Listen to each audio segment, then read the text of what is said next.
Good morning, everyone. Welcome to the session of Tourism Education and Employment. So we have 4 presentations today.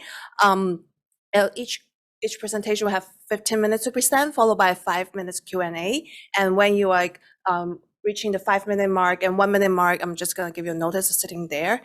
And my name is Becky, and nice to meet you all. And without further ado, let's welcome the first presenter, Carla, which is going to give us a presentation on this agriculture tourism, increase children's agricultural literacy. So let's get. Thank you very much for being here and through Zoom. I'm Carla Barbieri, and I am going to talk about a very good project that we conducted with our colleagues at North Carolina State University, Sara Brune, that is with us today, Kathryn Stevenson, that she could not make it, Whitney Knollenberg, and also here, and Raleigh. We are all from North Carolina State University in the US that sits on the traditional territory of the Catawba and the Tuscarora people. I want to say that this project was funded by NIFA of the USDA. So this is a very good project, and it touched to my heart because it has to do with a big problem that we are seeing right now, is the industrialization of food systems. What means that right now the consumers and producers of food are not connected anymore, and that has led to very unsustainable ways of consumption. Correct? So this is causing an even greater problem in our society. We are having agricultural illiterate consumers. What that means is that we as consumers, we do not know where our food comes from. We think that either a supermarket or children, usually our refrigerator. So we do not understand the whole process. In children, that problem is being even more aggravated. And that in part is, in addition to the disconnection with misleading marketing strategy. Since we are very, very young, we grow up with a concept of Easter, that we go and we pick up eggs, and usually when it's portrayed, it's a bunny. So many of our children worldwide think that bunny lays eggs, correct? So what is, we propose a solution. Our solution was that we do need to increase the agricultural literacy of consumers. And by that, we understand agricultural literacy as the knowledge of agricultural concepts and also processes. For example, understand that when we eat a delicious taco, that tortilla comes from a corn that in turn comes up with a small seed that takes about 3 months to harvest. When we have consumers that are agriculturally literate, then we are able as consumers to have more engaged and more knowledgeable decisions in all aspects of our life. That can inform whether we purchase from one particular producer or for another, what types of produce we may purchase, and so on. We may also help us to support some policy change and advocate for some guidance. Now, we have heard that all our lives, that children have a flexible cognitive ability. That means, and that's why our parents push us, at least me, to learn languages, a second language from very young, because that way our mind is more flexible. So what we think is that if we increase agricultural literacy of children, then they will become better consumers of agriculture overall. Now, in our proposal, what we think is that one of the ways to increase agricultural literacy in children is through agritourism. And in this particular project, we define agritourism as going to any working farm for any type of mission, recreation, or education purpose. We believe that agritourism can increase agricultural literacy because it has the aspects of experiential learning. We tend to learn better, and especially children, when we are doing. And agritourism facilitates hands-on engagement with the landscape and provides opportunities for experiential learning. For example, just getting a goat or maybe even a simulating milking a cow can provide that experiential learning that we will carry, or children will carry throughout their lives. And a very important thing that maybe you have heard a lot is that farmers, many farmers engage in agritourism because they want, or they think that they are educating the children and their parents. The question that our team posed was, is whether that's true. That's our proposed thinking, correct? But really, could agritourism be a channel, a tool to increase the agricultural literacy of children? So we conducted a study in North Carolina, the US, that is in that, it's painted in red. It's located in the middle western part of the US. We worked with 7 farms across the state and were providing very similar agritourism experiences and had similar facilities. And we had a sample of from 9 to 13 years old children. Now, why that age? Because according to the literature, is when they are more open for acquiring knowledge. And we did a post-experimental design. We did a pre-survey and a post-survey, very immediate before and after the agritourism experience. In the survey, I have to say that this is part of a bigger project. For this particular part of the project, we had 6 topics that we were assessing the kids about their knowledge on agriculture and also some demographics. So this is an example of 3 of those questions. We asked them, crops get their energy from some options and so on. From my perspective, some questions were a little difficult. Our team at the beginning were having some problems answering some of those, but we went to the curricula of North Carolina to make sure that we were on task. So what we did is, whether it was a correct answer, we value it as a 1, and after that we created an index of correct responses that would go from 0 if all of us were wrong to 6 if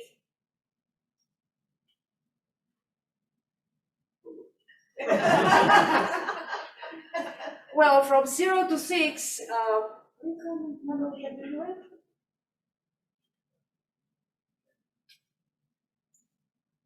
it's like, you remember the old times? Yeah. Okay, I'll keep going. So, well, here it's all fallen, but I don't remember what was coming next. So, I'm going to talk about the research methods now. So we have 3 treatments. One of the treatments was, it is experimental design. The first treatment was family going to the farm during the weekends. The second treatment was kids going with their teacher during as a field trip. And the third one was virtual. The third treatment was virtual experiences. So kids were exposed to an agritourism experience through Zoom. We also had a control group where they didn't have any intervention. Thank you. I just want to say that the virtual experience was thanks to COVID. Originally, our treatment was a school visit with teachers, differentiating between regular teachers and some teachers that were following the food, land, and people curricula that is agricultural based. But COVID hit, and we decided to merge the school teacher treatment and then add a virtual experience. Most of the children, the gender distribution was quite even. Most of our children were between 8 and 9 years old. You can see what was the sample size between each of the treatments. For analysis that I will present today, we have McNamara test for the pre and post, and then Mānoa to see what treatment had the best better improvement on knowledge. So, results, very, very interesting results. So in the columns, you can see the treatment, the pre-visit scores and the post-visit scores. And what we found, if we analyzed the 6 questions that we asked, is that we saw an increase of knowledge in 3 of the questions that we asked. Type of crop by region, that was a tough one. Effect on weather and effect of season. However, when we use the index to analyze the change of knowledge, we found a significant difference in overall increase of knowledge in our sample. We also wanted to know, okay, what type of agritourism experience facilitates more knowledge gain? And with that, well, we found very few significant differences across all our treatments, including the control, as compared to the control group. The first one was in one of the questions, people or children visiting the farm with their parents have a larger increase than those in the control group. The second significant difference was that those kids that had a virtual experience had a significant larger increase than those attending with their family. Yeah, I know, and that was it, correct? And then when we analyzed the index itself, we found that virtual experiences had a larger effect as compared to those going with their teacher in a field trip and those going with their family. Possibly, correct? So these are our conclusions. Yes, agritourism increased the agricultural knowledge of children. However, it doesn't matter what type of experience we are exposing children in the farm, whether it's with a family, with a teacher, or through virtual experience. Appears that family visits or family visit has the figures that I referred to have a higher impact than school visits. And the second one is virtual visits have the most educational gains. We wanted to try to brainstorm some explanations for it.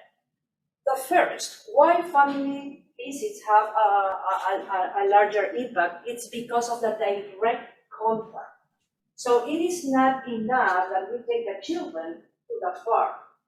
The role of parents in this particular case, one-to-one, like in that picture, showing the seeds, eating flash, increases and feeds the experience of the kids.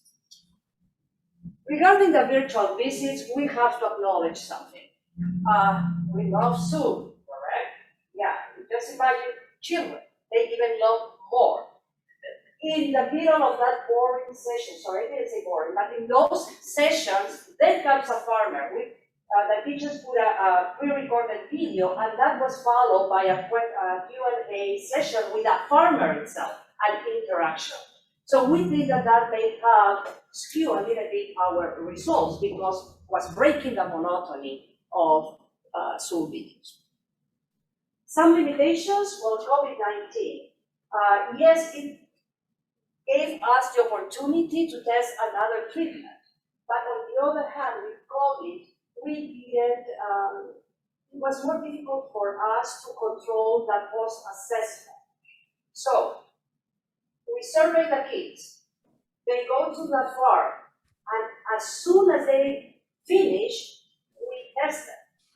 With Zoom, with COVID, that was not necessarily possible. It was possible in the first treatment, but not in the other ones. It was very difficult for us to really control the timing that elapsed from pre and post. Another thing that we have to recognize is that we may have a very just suffer. If we think about families that take their kids to the farm, they already are concerned or engaged in agriculture. The same way, teachers that accepted to be part of our study also are keen to increase the agricultural curriculum. And the first part of the project, when we did the assessment on the farm, we were a little bit afraid because the results were coming even a little bit, in the first round, a little bit the opposite way. And I think that those that we have children or are in contact with children, we take them to the farm, we ask them to do a survey, they do it very quickly. Then they are 2-3 hours at the farm, and then we ask them to do the exam again. They were really tired, they were really excited, and that's something that we have to account for. Future research, I think that this was exploratory, as this was a very first study doing a quasi-experimental design. I think that the test of knowledge should be more thematic, what they are seeing at the farm, not necessarily the knowledge on agriculture, and also to control for sociodemography. We are very proud of this, and I am concluding right now. We are very proud of this study because of the knowledge contributions in 2 terms. For the first time, we are actually testing the impact on agricultural knowledge beyond perceptions. We have done perceptions for a long time in the past, but this was actual knowledge. And incorporates agritourism as part of the local food movement that is increasing, at least in the US, very rapidly. In practice, 2 things. Let's remember when we can to advocate for including agritourism as part of the curricula of elementary school kids, and to farmers to enhance their interpretation science on that. With that, thank you very much. Yeah, there's some questions. Sure, you were first. What's the time difference between their actual visit and post-visit survey? What was the what, sorry? Their visit and time difference between their actual visit and post-visit experience. That's a very good question. So it depended on the treatment. On the farm, it depends how long that the family was at the farm. So we didn't follow up after that. It was on-site data collection. So so you collected data right after they visiting the farm, yes. because my daughter the other day when we came to Victoria, I was asking what was the capital city of the BC. Then I forgot. You took a course last year, geography. Then yeah, that's the exam. So after exam, I forgot everything. Yeah. You know what I mean? Yeah. So maybe you should go back to those children, maybe 6 months later, about their literacy. That would be maybe very good that is related to school visit or cultural experience. Maybe family visits might be different, but they don't pay attention. They only focus on exam and their grade. Yeah, so knowledge retention. Yeah. Sara, I'm sorry, Just one little thing, we really emphasize on data collection. This is not an exam, no pressure, just whatever you remember. So I think that the context changes a little bit when you're like in a school context. And in the school context, the time elapsed could be like some teachers see the pre-post in August and the post test in the spring or April, May. So we have that combination of like a long time lapse and still there was like knowledge increase. And then for the family visit, it was like 3 hours, but that was like not an exam contest. Like kids were emphasized, this is not exam, just whatever. So maybe that's and the same in the schools. I mean, it was presented as a form, but it was not called a test. Yeah. The other things I make comments about is the farmer's perspective. This is very scientist perspective when you define knowledge. But maybe farmer has different perspective of knowledge. They want those visitors to understand one. But this is very scientific. For instance, you're talking about energy. But energy can be coming from solar, the sun, but maybe from air, maybe from the soil. It depends on what farmer actually thinks that way, even though that's not scientific. So one little comment about that. What we found is farmers are very aligned with teachers when it comes to the really want to help teachers build their curriculum because they know that teachers are under pressure to do standardized testing at the end. They know that teachers need to build their, meet all their requirements. So when a farmer is teaching kids, they're using like teachers need them to learn, and they base all their tours on teachers' curriculum. They usually work very well. There may be exceptions, but I think the farmers that we work with have that very good connection and work with teachers. So we're starting with I would like to interviewing thank you very farmers much. and students, rather than I think it was this- time for this presentation. Yeah. If you have more questions, we can. Can I wait ask to the end. Stacia, because she was. I can wait till after there's. Okay, we have a little bit of time left Thank at the very Yeah, end. We so- can Sorry have again. again. Thank you so much. Let's welcome our second presenter, Dr. Winsmith. I'll get us back on this. I'll give you 5 minutes notice and 1 minute notice. Yeah, no more.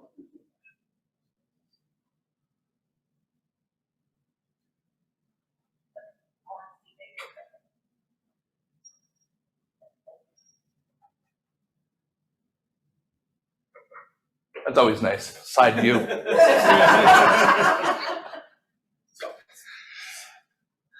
Good morning, everyone. Welcome. It's nice to be live and with real people and seeing really good friends, really good colleagues. So it's a wonderful thing to be here. Today we're going to be talking about transferable job skills and hospitality programs. As we, I've been in a chair and a director and stuff like that for quite a while, and talking to a lot of us. A lot of us are going through a big change in the education side of hospitality. What are our students doing after they're graduating? My oldest just graduated 2 years ago, and I was like, just be employed. Get off my payroll. So, and the thing, and more and more, when you sit down and talk to parents, they're like, if they're in a hospitality degree, what happens if they don't want to do hospitality 2 years after they graduate? And we're getting these types of questions, and it's affecting our enrollment, and we're affecting how we're being perceived by the parents and by the students about what's going on. So I thought, okay, let's take a look at this and really think about, okay, what are we teaching? And how is this being used? And if they want to change positions and careers, what skills are we teaching them that allow them to do that? So we started looking, and I just wanted to do a little commercial at the beginning because I'm a shameless plugger. Ryerson just changed its name to Toronto Metropolitan University, so Toronto Met. So if you're a little bit confused where you hear Ryerson and you see Toronto Metro University, it just got announced like a month and a half ago. I don't even have business cards yet, so you're on the hot news here. So we started hearing more and more from our industry partners. We sit in our advisory board meetings and we go to different kayak and all those types of things, and we're hearing and seeing all these kind of headlines saying a third of former hospitality workers, they're not even coming back to the industry. We heard about the Great Resignation. We heard about so many of our former students. I don't know how many calls I got from former students where I got laid off from COVID. Can you help me find something? I remember a heart-wrenching story. A student was working on a job for 6 months, loving it. COVID hit. Literally, his wife just had a baby, and he was like, called up. It's like, I got laid off today. What do I do? And it's like, had a brand new baby. It's like, how can we help you? How can we get you set up? And we see these headlines, and so much time. We were talking about all these types of things, and we're talking about, and hospitality always say, you're part of the family until profits go down. And then you're not so much family, we'll see you again when we need you. So the idea of this is when we start getting into this and we start to get these staffing crises, what service are we doing our students when we're teaching them in the hospitality program? What can they do if something like this does happen, and what kind of transferable job skills are we seeing? So we can go through, and we teach a lot of transferable job skills. One of the things that's really amazing about what we teach, and we can't say this for those of us in a business school, we say this really quiet. We really teach services management. Hospitality is just an example we're using in a lot of ways. And I see that sounds kind of weird, doesn't it? But we've discovered that the healthcare industry, the insurance industry, all those people know, our students know how to get yelled at. They know how to deal with conflict. Where you see a lot of the compatriots, If they get into an argument with someone, they ghost them. They run away. They don't know how to deal with conflict. They never had to deal with it before. Our students know how to be yelled at. They know how to deal with conflict. They do. They're facing. They have that frontline position where they learn those responsibilities. They learn to have that communication. A lot of our students have excellent leadership skills. Yes, they can't do that so well, but a lot of them have really good leadership skills and really good sales skills. They know how to upsell. They know they've been working as servers. They've been working on things where a big part of their career is, oh, if I can get you to buy that extra drink, that's going to give me an extra tip. They've learned how to upsell, and they're very, very good at this. And once again, what they're learning in the hospitality industry is so transferable to so many other industries as well. So when we start talking about this and we start really looking at these numbers, and I know I was shocked by this, you realize only 24% of Canadians have stayed in one career their entire lives. I feel like such a dinosaur reading this. I've been a professor now between 18 and 20 years, depending on how you count it. And I am a total dinosaur. Because the average person only stays in a career less than a decade.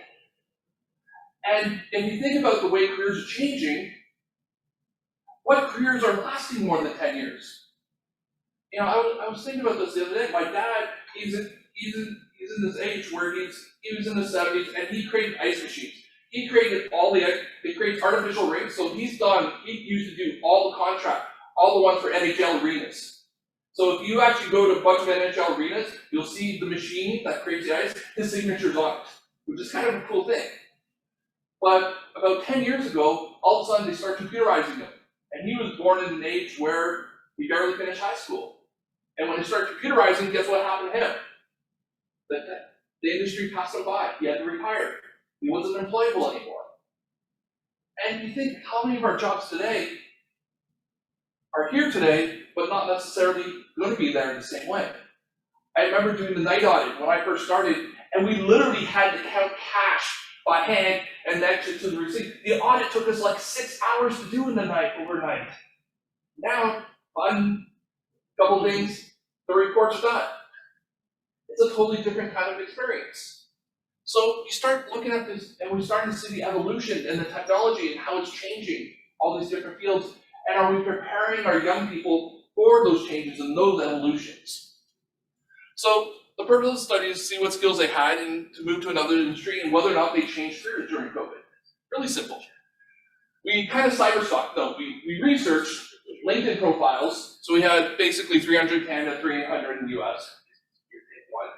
So they had to be active within the last 6 months. So that was a big key. So it had to be active profiles, so they had to have posted, they had to have updated, they had to do whatever. So we were looking at, and we created 3 groups out of this. We created established career, which was 2010 and earlier, and then we created an early group, which was 2011 to 2019. We had a bunch in there, and then we did a COVID group. So we figured doing a COVID group was probably pretty thing because we saw a whole different entity there, right?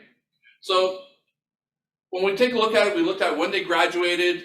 If they worked in the hospitality, we actually charted all their positions post-graduation. Once again, we looked at what skills they had listed on their profiles, what certifications they have done. We dropped all the stuff on their profiles into the data set. All right. So their past hospitality experience, and if they left during COVID-19, and if so, what were they doing now? Or if they left for a different industry, where were they? And we're starting to contact them now and doing interviews in the next phase of it, where we say, did you actually go back to hospitality? Why not? Would you offer your job back? And so we're kind of working on that right now. And really simple analysis, a little Z test with, for Americans, a Z test. And then some chi-squares and Kramer reviews, nice and simple, straightforward. So when we took a look at this, we take a look at, did they, where they, so obviously the ones who just with COVID, their entry level positions, that kind of goes down, that kind of goes down. It's kind of nice to actually see that go down. They are progressing in their careers as they move along. So they're doing what they're supposed to do, and a nice little site there. And we're starting to see, only 5 to 6% self-employment. And that was kind of shocking to me, to be honest with you. I thought we'd see more of that. But it's something to really kind of think about. Is that going to be a number to grow? And the fact is if we really took in side hustles, and this is something we're discovering in the next part, if we're looking at their side hustles, that actually number would be much higher. It's something that we're starting to kind of take an eye on right now. And then, so what percentage worked in hospitality? So once again, post-graduation, so right after graduation, the ones 2010 earlier, 87%. So 9 out of 10 were going into the industry. Isn't that wonderful? We're actually teaching people and they're actually getting jobs and going straight into the industry. We look at the COVID group, we're down to 6 and 10. Obviously, for some obvious reasons, but that number has been declining, as you saw, pretty regularly, and we're starting to see that. So we're starting to see, I don't know if it's a case of other industries are starting to recruit our students and coming in, or we're working on that. So, and then how many left hospitality due to COVID? So we're at 28% and went down to 20%. So the more established in your career, the more likely you were to stay in the industry, right? Those who were new were the ones that were most likely to get dumped, right? So it kind of works. It was a really interesting kind of story that we started to see and we started to tell, because a lot of these people who were just graduating were really not having the same success going post-graduation that people you were having in like 2010 and earlier. And once again, is that going to affect us? Because as they're talking to the next generation of high school students, and they're saying, well, I'm not working in my degree field. I was having a hard time getting my degree field. I got a job and I got laid off in the first 6 months of my degree field. Is that going to affect us? And is that going to affect a whole generation of middle management? Because they've lost a lot of the generation who are not coming back into the industry. So when we started looking at this, where are they going? And when we started looking at this, information technology, and no, they are not the tech people. They are the people services people. So they are translating tech geek to real people. And they're actually very good at it. So when we started looking at sales and things like that, so when we started looking at all these other industries, and when we split this between US and Canada, so if we looked at healthcare, the healthcare number in the US is much higher than in Canada for obvious reasons. So when we started looking at these numbers and we started going, okay, we're starting to see some real interesting things about where they're going and what sort of skill sets they're kind of bringing in. So when we looked at where they are in terms of hospitality, you can see where COVID hit. Normally in accommodations, you're talking basically almost 50%. Now we're down to a quarter. So, obviously F&B, because those were the only jobs that were there, so to speak. So we started looking at this, and you started looking at the skill set. And when we started looking at what they were doing, what they were putting on there, interpersonal skills, look at that.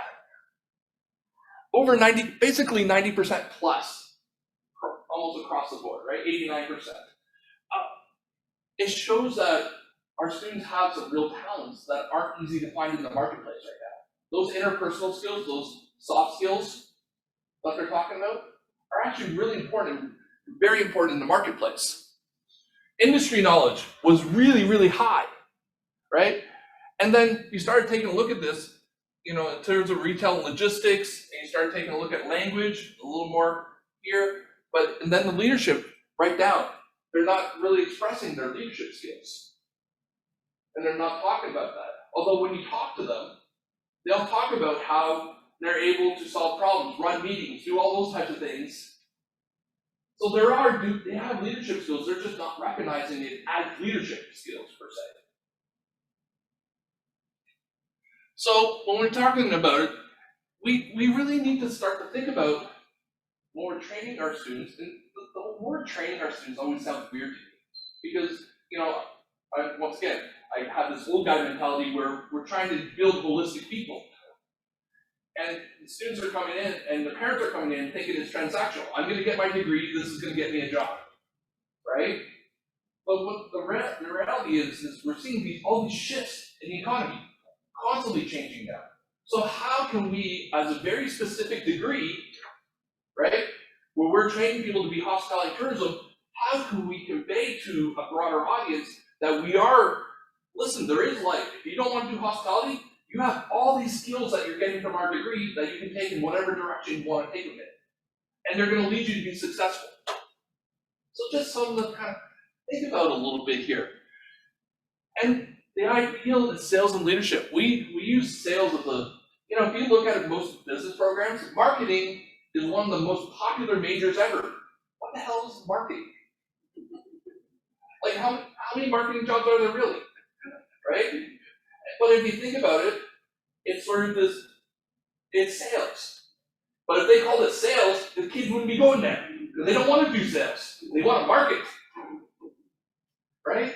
So we start looking at this type of thing, and we have a great degree we have a great degree, but it's one of those things that we need to market ourselves in a way that people understand that we saw this tough time happen, but yet we had that resilience, and we were teaching our young people to be able to switch and change and adapt and evolve with the economy as it was switching. So I'll leave that here. Thank you very much.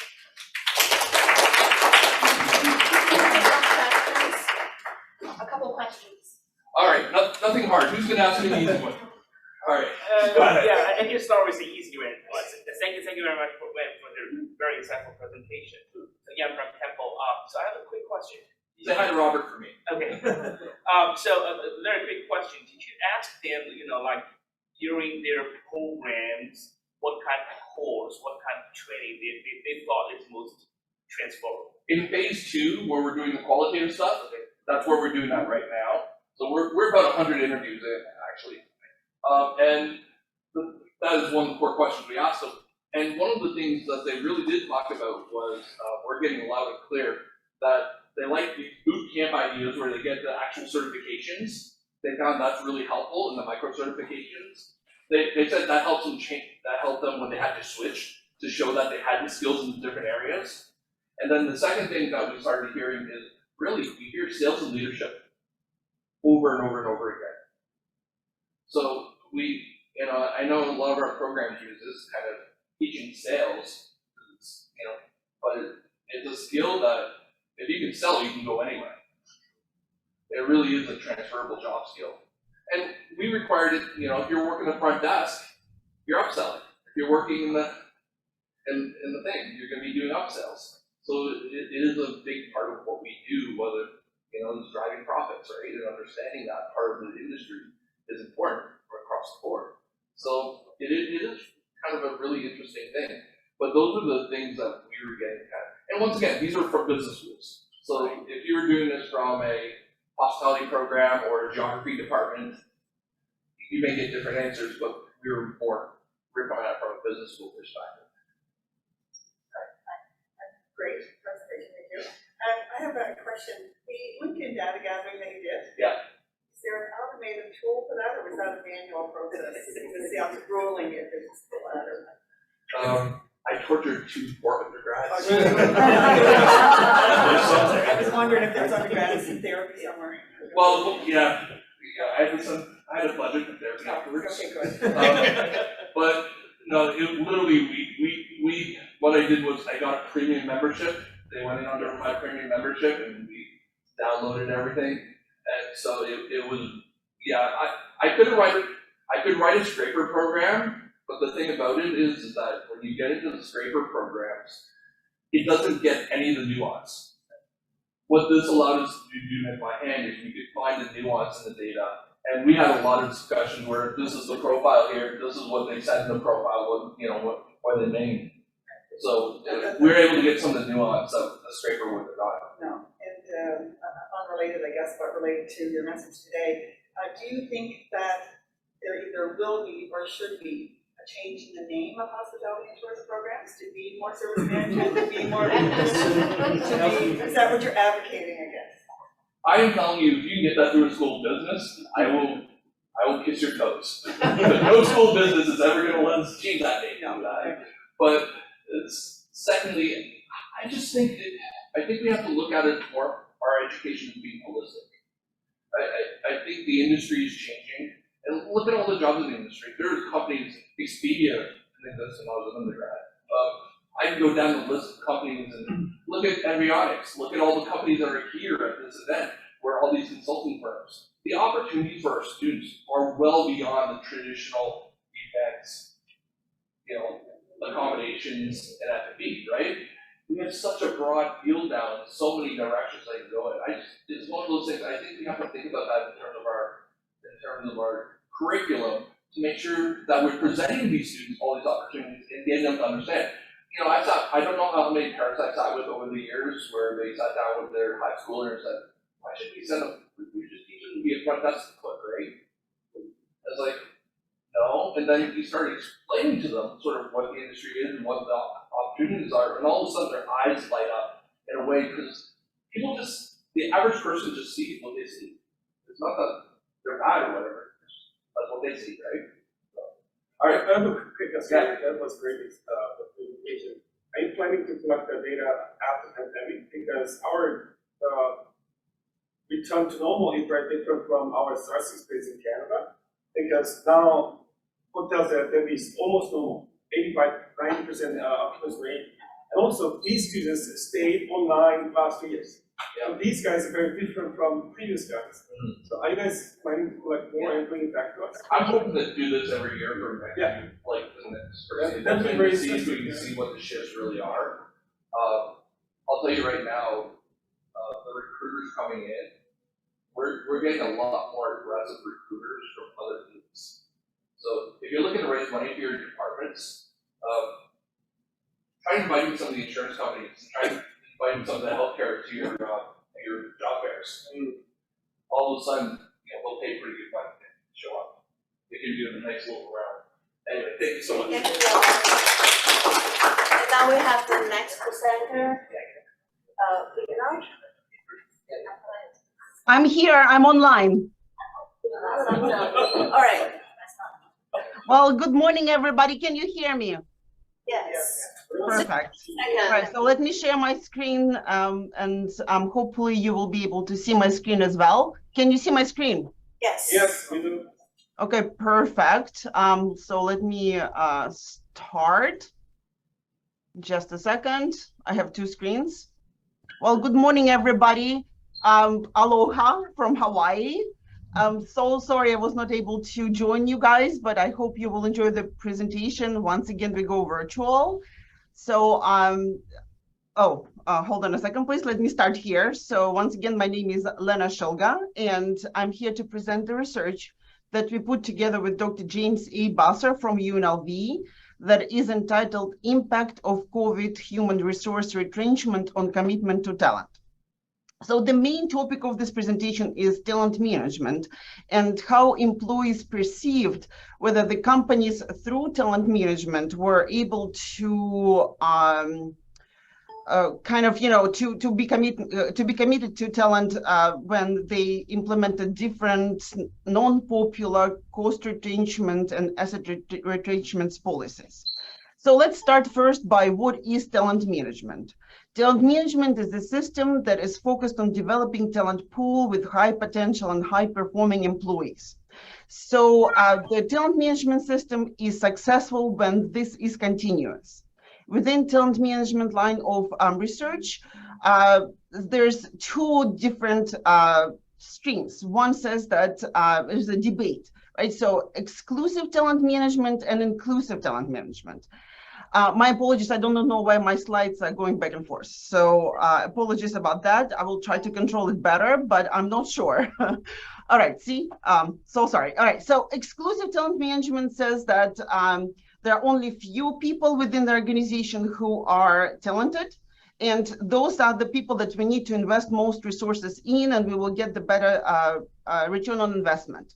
Inclusive talent management says that everybody within the organization is talented. Right? So in this particular research, we take exclusive talent management. So we are saying that through the crisis, such as COVID-19, if the company invests in and keeps the ones who are extremely talented and high potential, they will have better return on investment at the end.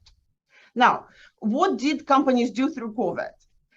They implemented those short and mid-term human resource retrenchment strategies, right? So there are two types of retrenchment strategies.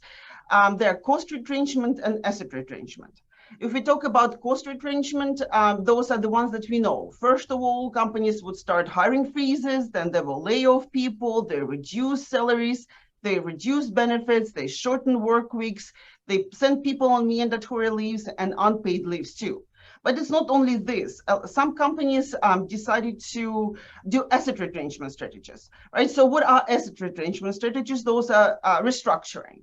So people will do job rotation, job enlargement, job enrichment, increase work intensity, voluntary sabbaticals, outsourcing, and the new thing that they added through COVID was that they started doing the virtual working, right, or virtual presentations, as I'm doing today.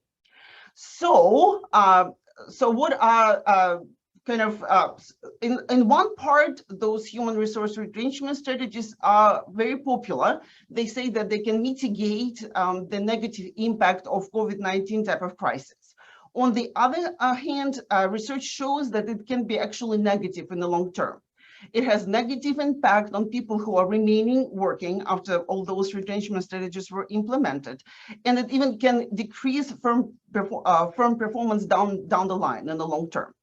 So in this research, we decided to look into first how crisis affected organizational commitment to talent, and how it affected talent in general. There's few research done on that, and we kind of were interested in researching that.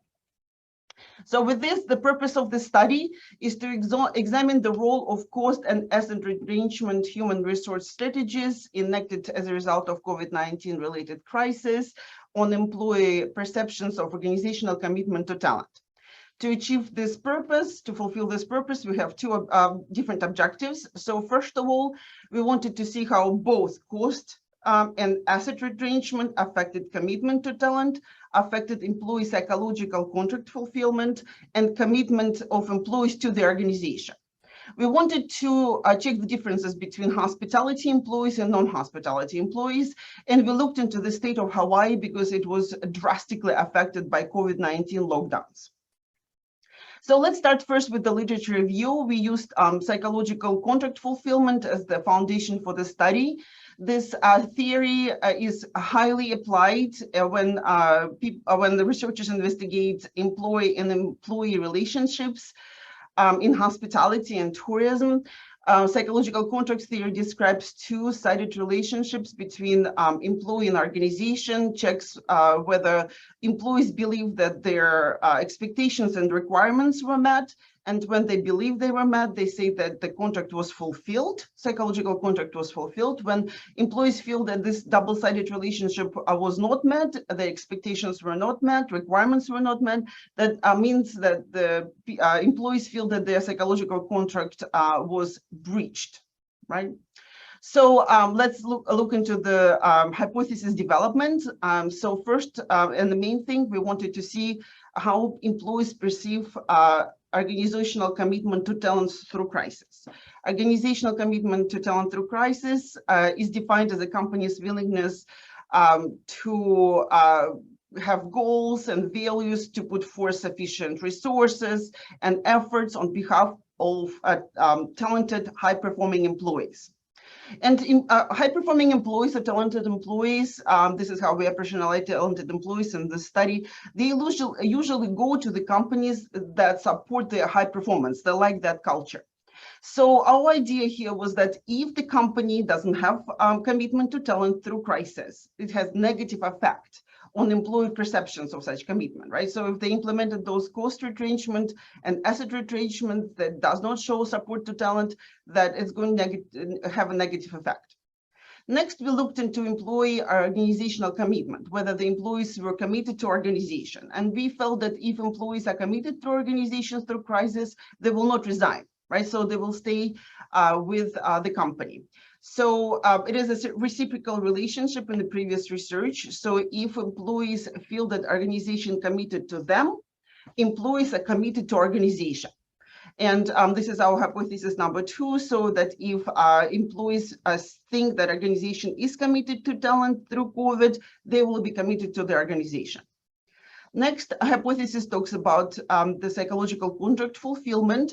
It is defined as employees' belief shaped by the organization regarding the reciprocal obligation, right? So previous research showed that if talented employees think that organization is fulfilling their contract, psychological contract, they will be committed to organization, right? So with this, we have those two hypotheses. And finally, we wanted to see the differences between tourism and hospitality and other industries. As we all know, tourism was one of the most affected industries due to COVID-19 crisis. And back in 2021, the World Travel and Tourism Council predicted that hospitality is going to lose about 50 million jobs, which was really drastic. And Deloitte said that it's not just hospitality sector that is going to be affected, but also supply chain and the entire travel ecosystem. This is why we wanted to look and see whether there were differences between how hospitality and non-hospitality employees perceived whether the companies through crisis were still committed to maintaining the talent management systems. All right, so this is our research model, pretty simple. Here's the cost retrenchment, there's the asset retrenchment and how that affects commitment to talent. If commitment to talent affects psychological contract fulfillment, if commitment to talent affects the employee organizational commitment, and then we wanted to see the differences between hospitality and non-hospitality industries. So we looked into the state of Hawaii. State of Hawaii is highly dependent on tourism. This is the largest chunk of the economy here in the state. And obviously, once COVID hit, the arrivals were closed in. We lost about 73% or 74% of arrivals in that period. Anybody who was arriving to Hawaii had to go through the mandatory 14-day quarantine. You couldn't even go out, right? And so our unemployment was one of the largest in United States. And it stayed all through the middle of October when the governor lifted the restriction and said, if you have a negative COVID test, you can come in. Right, and so we started data collection in the beginning of November, and we went through the mid-January. And when we were collecting the data, we asked people to evaluate how companies were committed to talent within this lockdown period, right, within the high COVID lockdowns. So what we did the online self-administered survey. We approached 2 professional organizations statewide. We were targeting mid-level managers who are still working, right? So those who kept their positions throughout the COVID lockdowns. 650 emails we sent out. We did 3 follow-up emails. 203 participants started the survey. 161 completed, about 25% response rate. This is the demographics. We were targeting middle level managers, and this is what we got. The people who responded had worked with the company for 5+ years. Majority of them represented the human resource management department and sales marketing operations. So we used all previously researched scales, previously used scales, but we modified some. So first of all, we used the retrenchment bundle scale, but we added virtual working because Tsao et al. Did the scale based on 2008 recession when virtual working was not applied, right? So we added one more virtual working as a line. We also modified organizational commitment to employees scale because we were targeting talent management. So we added not just every employee, but high-performing employee. So kind of that's our instrument. So we used partial least squares structural equation modeling to analyze the data. First of all, because we had a smaller sample size. Second of all, we wanted to see the categorical data, and then we wanted also to see the comparison between 2 groups. So in the first step, we used Smart PLS as a software. In the first step, we looked into the outcome model. We checked for the reliability of the constructs. They all checked out. They were all above 0.7. We use here et al. As our criteria, as our kind of benchmarks.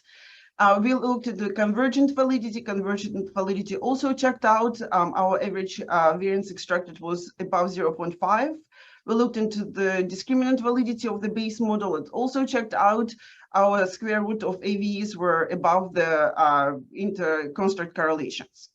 Right, and so in the next step, we looked into the structural equation modeling, and here's this beautiful picture. So what we see here is that from cost retrenchment, when companies started to reduce benefits, that negatively affected employees' perception of the company's commitment to talent, right? So from asset retrenchments, when companies offered voluntary sabbaticals, that positively affected employees' commitment to talent. When companies offered virtual working, online working, it also positively affected commitment to talent. Commitment to talent positively affected psychological contract fulfillment. Commitment to talent also positively affected employee commitment. We found no significant relationship between psychological contract fulfillment and employee commitment, which was surprising to us in first step.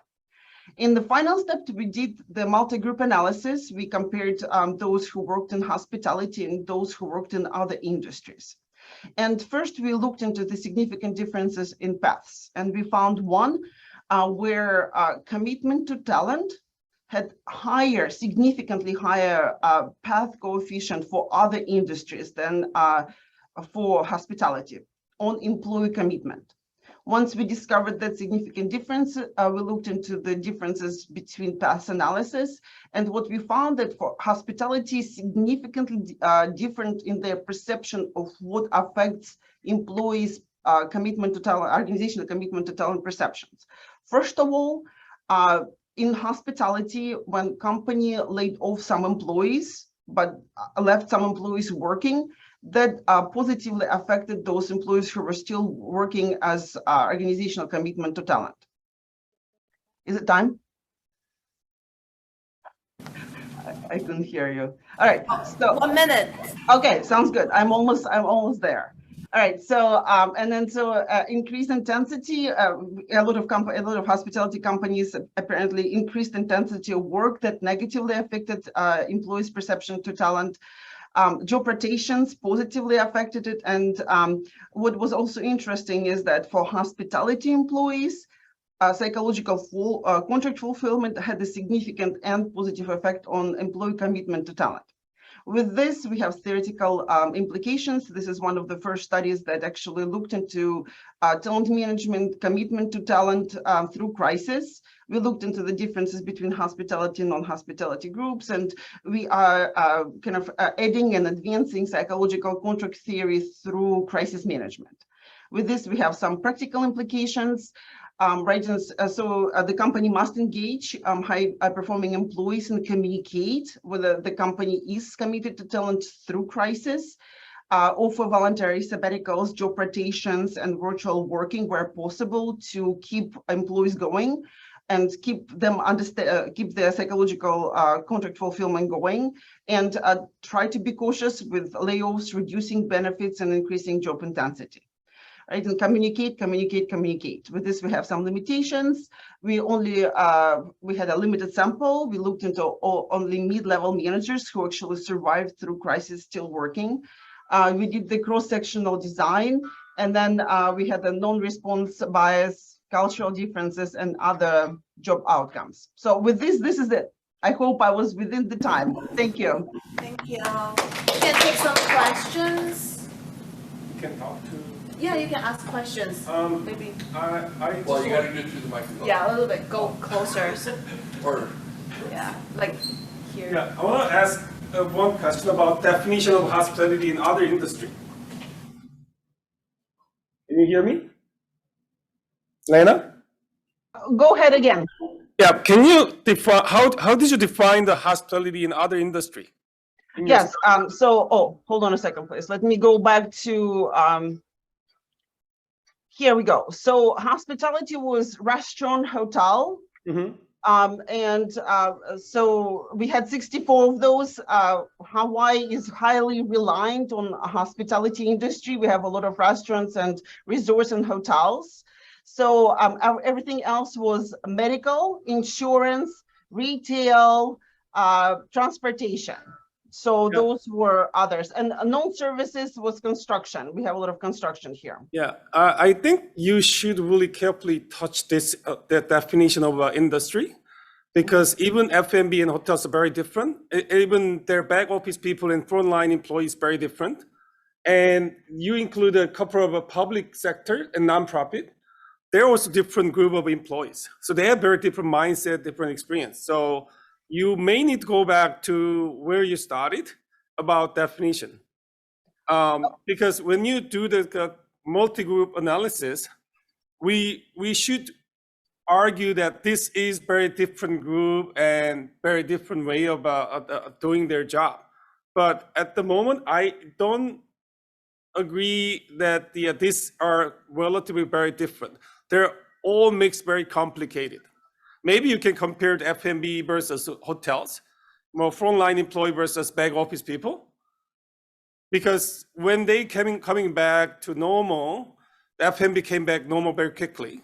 Hotel took the longer time to be back, because even though there was the less restriction in Hawaii after a couple of months of restriction, but they have they lost a lot of international tourists, and even many of senior people who used to travel to Hawaii, they're not coming. So this is very slow return.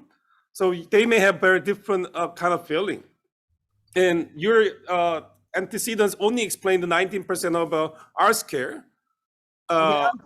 So I think you may better check with the individual groups of peoples, how they actually think about their very specific question you asked.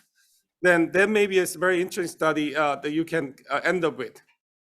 Yeah, So that's my comments. agree. And Oh yeah, I completely agree. We had such a hard time getting the sample, right? Because the industry was extremely affected. I mean, it was a complete lockdown. Nobody was working. So when we were trying to reach out to our hospitality people, we couldn't find them, right? So they were not working yet. So we had hard time getting the response rate. And so we did collect the data between frontline and not frontline employees, between managers and non-managers. However, we wanted to really see whether there were significant differences between what we consider to be hospitality, restaurants, and hotels. In fact, you know, in our state, it was complete lockdown, and then everybody came back on because of this 14-day quarantine restriction was lifted within 15 days from when we started the data collection. So I agree, it would be nice to look into hotels versus restaurants, transportation companies versus hotels. I'm just not sure we have enough data there to have meaningful multi-group analysis with the sample size. Thank There's you. definitely a restriction of this research. Yes, limitation. Thank you very much. All right. Any other questions? I think your session is okay here. All right. We can move to the- Wonderful. Thank you so much. I appreciate the feedback. Yeah, thank you. And now let's welcome our last presenter, Lena. They want you to stand behind the podium so we can hear you.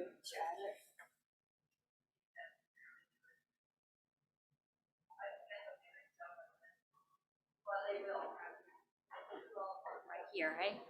Okay, I can move forward. Okay, good morning, everyone. Thank you so much for staying for the presentation.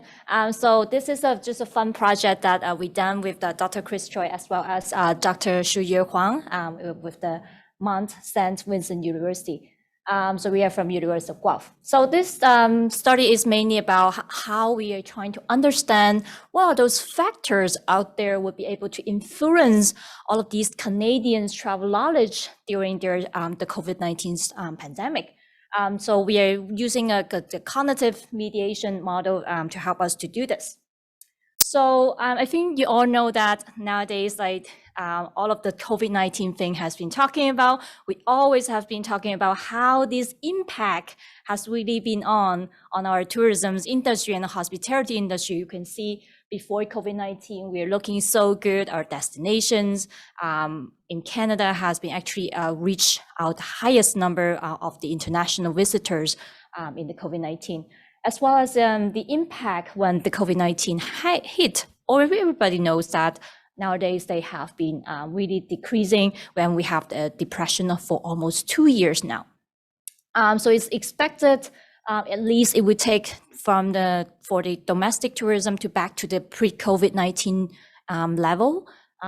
At least from the 2023, we'll be able to get back to that. For the international travel level, it will at least take us until the 2025 for us to be able to get back there. So this is like all of the questions of if we want to travel these days, there is a bunch of things that we need to know before we actually can go on the travel. Do I need to take a COVID-19 test when I arrive in Victoria? Do I need to have a quarantine for 14 days? Of course, it's not here, but in China, 14 days plus 7 days at home, and then plus 7 days that you have to be monitored all the time. So it's a month that you have been stuck in a building that actually can't go out. So who would like to travel in that way, right? And vaccination proofs, if I don't have the vaccination, I can't go around and travel. I have to stay home, right? All of these things you always will be able to get, right? Notification if you book a flight a week before, they ask you, are you ready? Are you sure you're ready to go? Are you sure you have all of the documents, right? All of the time people are asking you, well, do you know this? Do you know that you need this? Do you know that you need to do this? So like arrive can, right? Do you need to fill out the arrive can when you go out of the country? So all of these questions is about knowledge, right? How do we know if there is something that we need to do? So this is exactly something that we are trying to do because of out there right now, there are so much high level of uncertainty out there that makes us this travel that we are not really sure about it. For say, if we want to think about, I want to really go on a vacation. Then you want to think about it. Do I need to do this, right? Is this something that looks like this, that we have to be all shifted up and all of these things, and then we worry about talking to people around you, right? So all of these things, you want to really think about it. And this is something that, what are the sources of this information that will be impact your knowledge about that? So this is the first thing that we are trying to do. And then we do think that this type of knowledge will be able to impact whether we would like to make a decision to travel or not. So I think maybe do it, maybe we can travel. We're not sure, right? So this study specifically that I'm doing the presentation today is trying to understand what are those factors out there will be impacting on the first part here. And now we have the continuous study. The second study that we're going to work on is specifically trying to understand whether these knowledges does have an impact regarding on whether we will be able to have the travel behavior going on. So this is the presentation is only focusing on how those factors are influencing our knowledge, specifically for our travel knowledge as well as this health knowledge. So we would like to ask this question before we actually understand people's travel behavior, that how does travelers actually obtain this type of knowledge? So we go back to the literature, trying to see what the other people has been thinking about it. And then we find that from this knowledge, attitudes, practices type of literature, they all have kind of using something to understand what are these knowledges or different things will impact on people's behavior. So we find that a lot of the time people are talking about these knowledges, attitudes that they have will have the impact on our travel knowledges, and these type of different types of level of the knowledges will have the impact on our decision-making process. So we adopted, there's a lot of study have been using on this specific model called cognitive mediation model.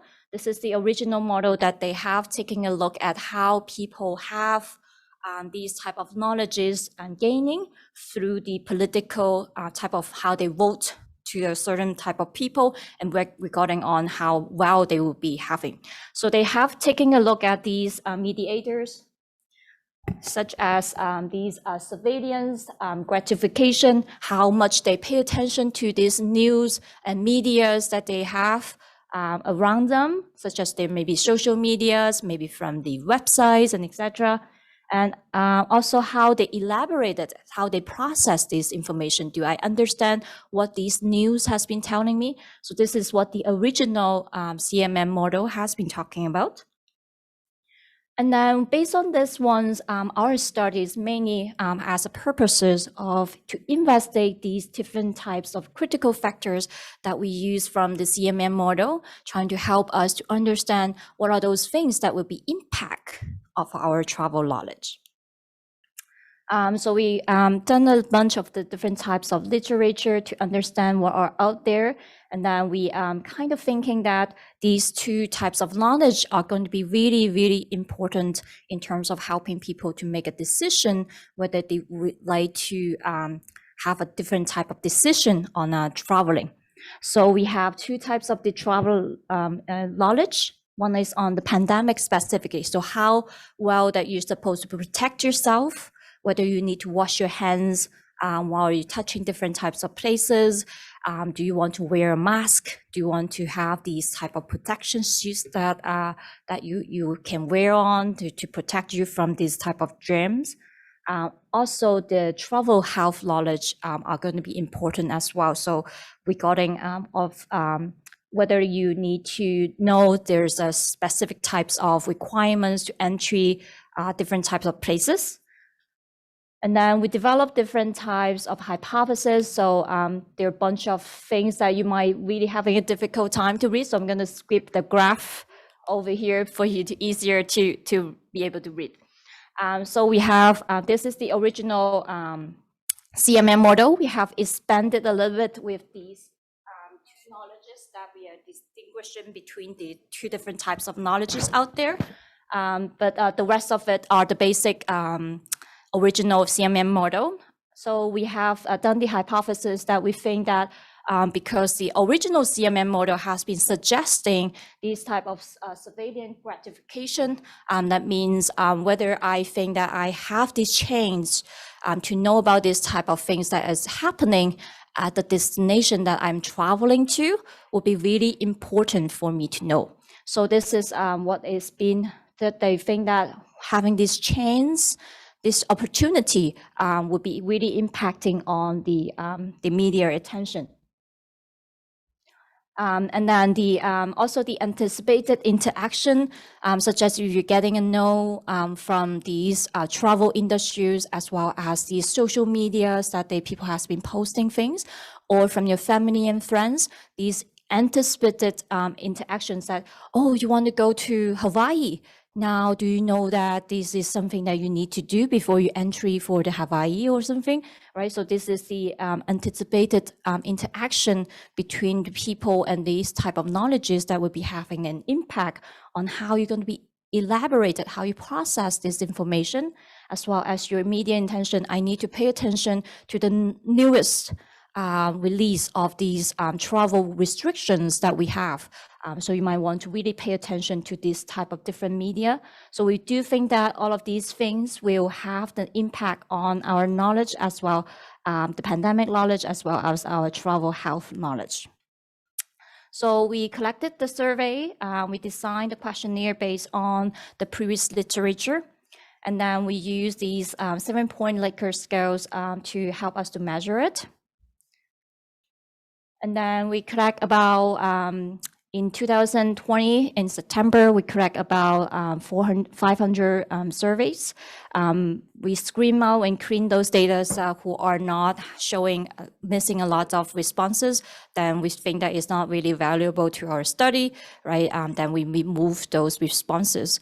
And we have some attention check questions during our survey as well. Then while those attention questions having a failure to pass those attention questions, then we would be also pass on those responses as well. So that results in 415 valid responses. The data that we are using is from Dayanata, which is Panelist Online.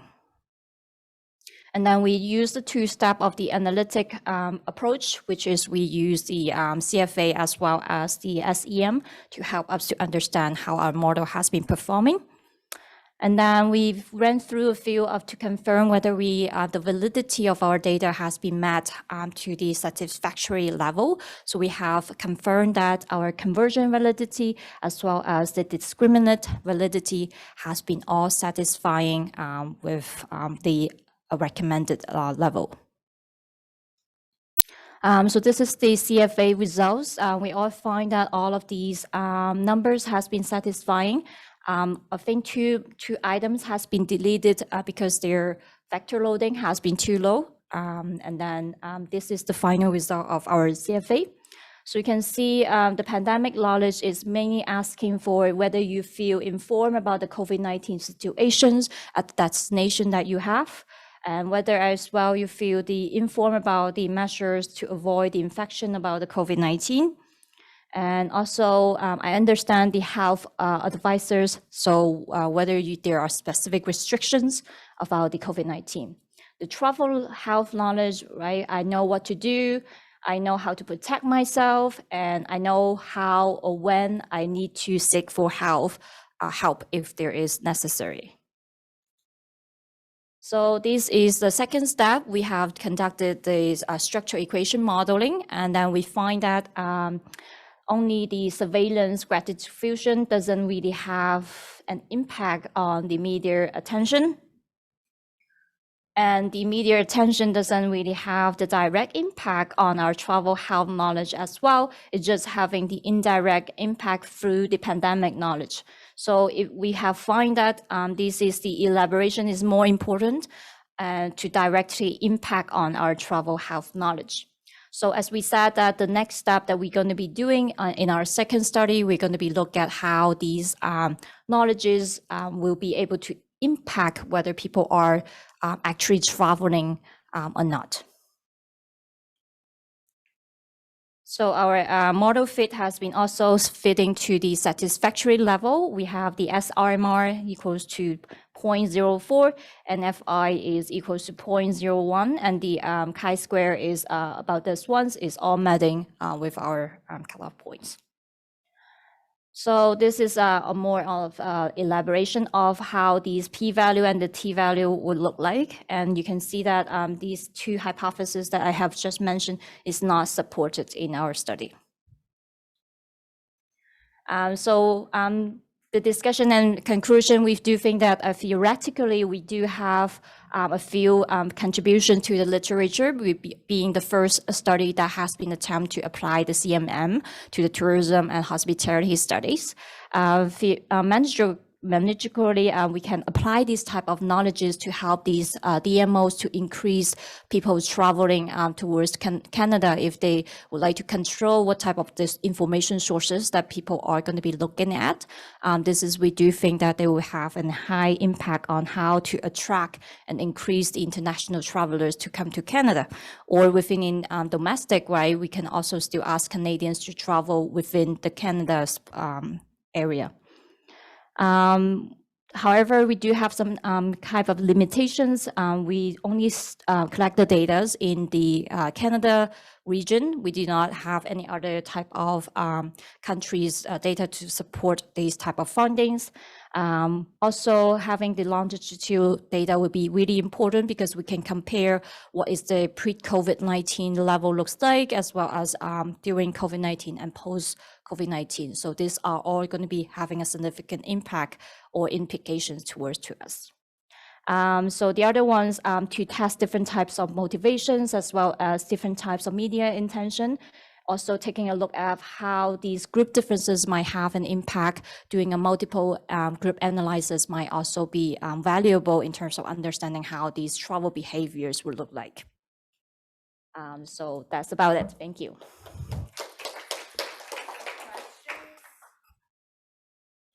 Yes, go ahead, Michael. I think I very much enjoyed that presentation. I have a question about, I noticed the coefficient of determination that R squares were a little low, it seemed, that they only explained, I think, 32% of the variance. I'm wondering if you were to redo this model, if you would, instead of pandemic knowledge and travel health knowledge as dependent variables, if you would move them as potentially moderators to some of the other relationships.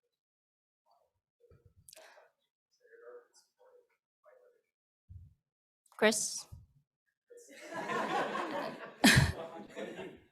Well, it's actually we collected this as a second set of the data and adding the new dependent variable in travel. Because this was collected in right after the quarantine restriction was removed from Canadian side. So we are asking them to travel in 2019, which means before the pandemic. So we like to make sure that this is true, then we can move on to the next one and collect from Taiwan, Hong Kong, UK, and the US, because every country has different restrictions, different way of billing. So we include this additional dependent variable to find out.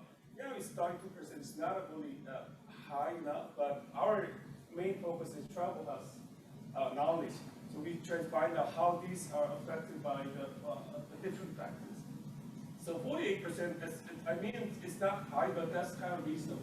Because when we actually make decisions to travel, there's more factors affecting us. And then we like to know this is really a factor affecting on our travel temptation. For instance, before we come here, the Americans, they need to take a test before they coming back home, but it was removed. But we're very knowledgeable, intelligent people, so we know this is very different. But what about the regulatory tourists? And whenever you're just going into this the travel restriction, they actually direct us to government website, which is not user-friendly. So you have to read all the things and still not sure, do I need to take a mask? Or do I should have a wear a mask after I'm getting off the plane? It's very difficult. But if you go to the Skyscanner, they provide very clear, this, you should do this when you travel. And that's the kind of knowledge you're paying. So we like to know what are the kind of factors affecting on media attention or elaboration. Then it is true to affecting on travel attention. So we actually asking it to some of the second data set paper to another country. So hopefully we can bring it back to. Well, it's a very involved already, so I wouldn't want to add more to it. But I'm wondering whether user-generated content compares at all to help us. Yeah, then maybe the things we need to pay more attention. Thank you, Chris. I thought that was our task distribution, but that's okay. I can add on a little bit to answer your question, Michael, because we can do a little bit in our second study to have a post hoc kind of comparison, right? So to see if this one is more working as a mediator would be fitting better compared to a different model that we can run to compare the different things that it has been doing, whether it more fit as a moderator. So we definitely can do something that as a post hoc, right, to kind of run different type of model to see which one works better. But I hope that answers the question. Thank you. Suggestion comment. So we do a lot of travel health studies, so we use knowledge as well. The way we measure is slightly different. In terms of objective knowledge, we are like Carla, we use an index to have a series of questions and ask them to choose the facts and to measure how they reflect on that. And then subjective is like very similar to, like, you guys, like, you feel informed and how much you feel confident in explaining all these things. So it's like just a slight different approach. I wonder. Yes. Yes, there are like I think that we don't have too much time, so I didn't go into the details of it. There are a bunch of different types of category of the knowledge that you mentioned about. Definitely, we can try maybe in our next study, right? To different ways to measure how these knowledges are compared to subjective knowledge, right? Subjective knowledge means people, their perception, right? Reflecting on it, we ask them, what do you think, right? People sometimes might feel that, oh, my subjectively might think that I know this really well. But if you ask them different way, they might, oh, I don't know this. Yeah. Many of the study utilizing this CNN model that's used right after SARS in Canada.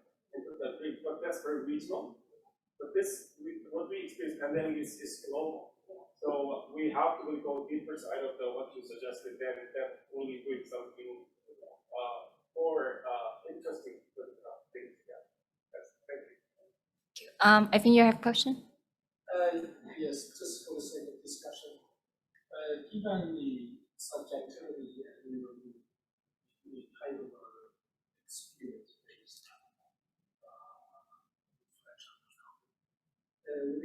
interested in the study at the story.